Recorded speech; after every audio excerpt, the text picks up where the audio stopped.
Salut amigo, salut amiga, aujourd'hui je voudrais te parler de la manière dont tu communiques avec toi-même. Parce que la manière dont tu communiques avec toi-même, ça détermine la qualité de ta vie tout simplement.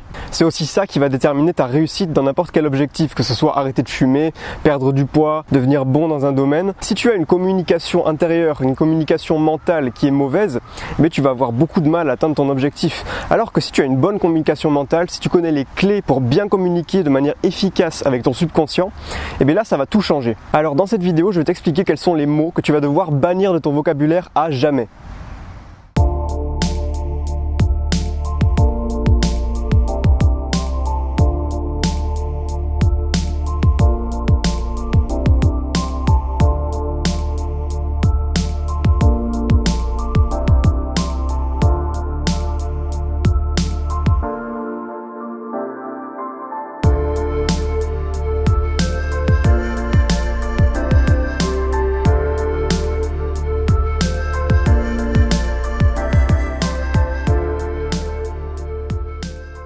Alors déjà un mot c'est quoi? Est-ce que tu t'es déjà posé cette question? Parce que c'est une bonne question. Parce qu'un mot c'est pas juste une suite de lettres les unes à la suite des autres. C'est bien plus que ça. Un mot c'est une étiquette derrière laquelle se cachent des émotions. Chaque mot a une signification pour toi. Alors je vais te donner quelques petits exemples pour que tu comprennes mieux.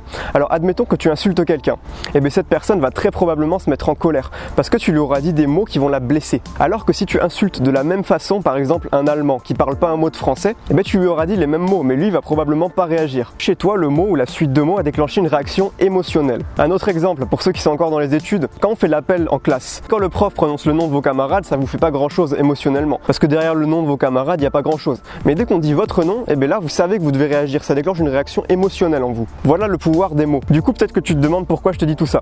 Mais tout simplement parce qu'il y a des mots qui vont avoir un impact positif sur toi, comme il y a des mots qui vont avoir un impact négatif. Par exemple, si je te dis le mot anniversaire. Le mot anniversaire, peut-être que ça va réveiller en toi de bons souvenirs, ça va déclencher en toi des émotions positives. Par contre, si je te dis le mot torture, là tu vas peut-être ressentir du négatif, tu vas avoir des visions glauques qui vont se former dans ta tête, tu vois. Alors que j'ai juste prononcé des suites de lettres différentes, ce qu'on appelle des mots. Et ce qu'il faut savoir, c'est qu'il y a énormément de gens, quand ils communiquent avec eux-mêmes dans leur langage interne, eh bien ils utilisent des mots qui les détruisent émotionnellement. Et c'est pourquoi dans cette vidéo, j'ai décidé de te donner les 5 mots qui selon moi sont à bannir de ton vocabulaire. Déjà, il y a le verbe essayer, ça c'est un vrai mot de loser. Si tu demandes à quelqu'un de faire quelque chose et que cette personne te répond « Ouais, je vais essayer », est-ce que tu crois qu'elle va vraiment le faire? Il y a 90% de chances pour qu'elle le fasse pas. Parce qu'à partir du moment où la personne prononce le mot essayer, elle se laisse le droit à l'échec. Dans le même registre, tu as le mot espérer, le verbe espérer.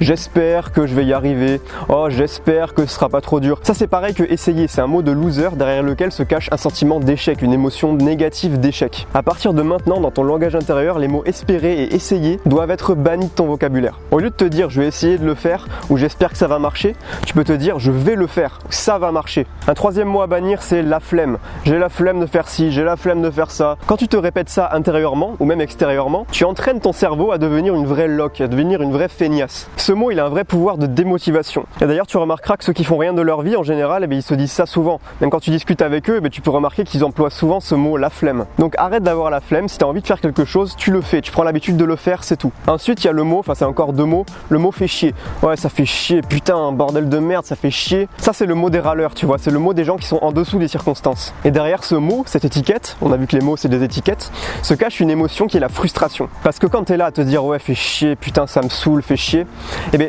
forcément tu es frustré. Quel est le message que tu donnes à ton subconscient? Ça veut tout simplement dire que tu es en situation d'insatisfaction par rapport à ton environnement. Et donc forcément ça génère de la frustration, de la colère. Et ce simple mot fait chier, il a le pouvoir de te faire passer le reste de ta journée dans des émotions toxiques. Donc arrête de te dire ça mentalement. Et arrête de le dire aux autres aussi parce que ça vaut aussi bien pour ce que tu te dis à toi-même que dans ta communication avec les autres, ta communication verbale. Alors je vais maintenant te donner un 5e et dernier mot. Alors celui-là on l'adore, celui-là on l'utilise à tout bout de champ, tu l'entends à tous les coins de rue, c'est le mot problème. Ouais, j'ai trop de problèmes en ce moment, oh encore des problèmes. Il faut savoir que ce mot problème, on a tendance à lui associer une connotation extrêmement péjorative, mais vraiment extrêmement péjorative. Et du coup quand on dit telle chose est un problème, eh bien on dramatise cette chose à fond. Alors qu'en relativisant, eh bien dans 95% des cas, cette chose à laquelle on a associé l'étiquette de problème, eh bien elle n'est pas si grave que ça. Sauf qu'une fois qu'on a dit que c'était un problème, eh bien c'est trop tard. On en fait une montagne et on se prend la tête. Et là tu vas me dire ouais mais quand il m'arrive une galère, comment je fais pour définir la chose? Mais je vais encore te citer Roger Lannoy.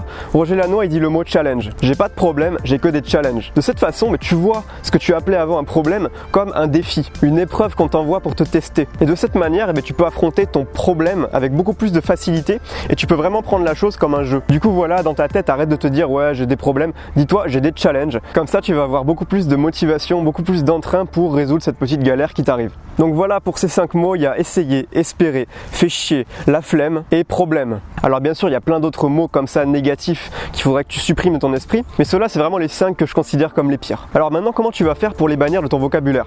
Tout simplement en prenant conscience. Et quand tu vas te surprendre par exemple en train de te dire ouais j'espère que je vais y arriver, et bien là tu vas reprendre le dessus sur ta conscience et à ce moment là il faut surtout pas te condamner toi-même, il faut surtout pas te juger. Réjouis-toi plutôt d'avoir été conscient et reformule la phrase dans ta tête. C'est quelque chose qui demande du temps, c'est quelque chose qui se travaille. Mais tu vois moi par exemple j'ai appris ça il y a peut-être 2-3 ans, même 3-4 ans peut-être. Et aujourd'hui ces mots je peux le dire sans prétention, ils font plus partie de mon vocabulaire. Parce que en l'espace de 3 ans j'ai largement eu le temps de reformuler mes schémas de pensée. Parce qu'il faut savoir que si tu penses négativement comme ça, c'est parce que tu es conditionné. Mais si tu prends conscience de ce conditionnement et que tu décides de le détruire, et bien avec le temps tu y arriveras. Le défi du jour maintenant.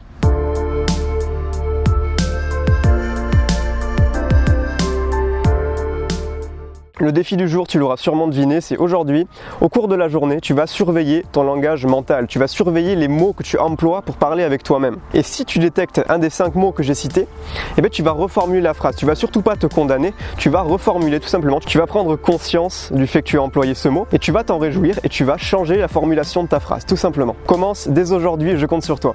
Voilà amigo, amiga, j'espère que tu auras appris des choses en regardant cette vidéo. Tu peux t'abonner à ma chaîne YouTube si c'est pas déjà fait, tu peux laisser ton avis dans les commentaires, tu peux mettre un pouce comme ça si t'as aimé. Demain je ferai une vidéo totalement hors série, une vidéo très courte. Ce sera tout simplement un sondage que j'ai envie de faire et qui permettra d'améliorer la chaîne. Alors je compte sur toi pour être là et pour y répondre. En attendant je te dis à demain, ciao.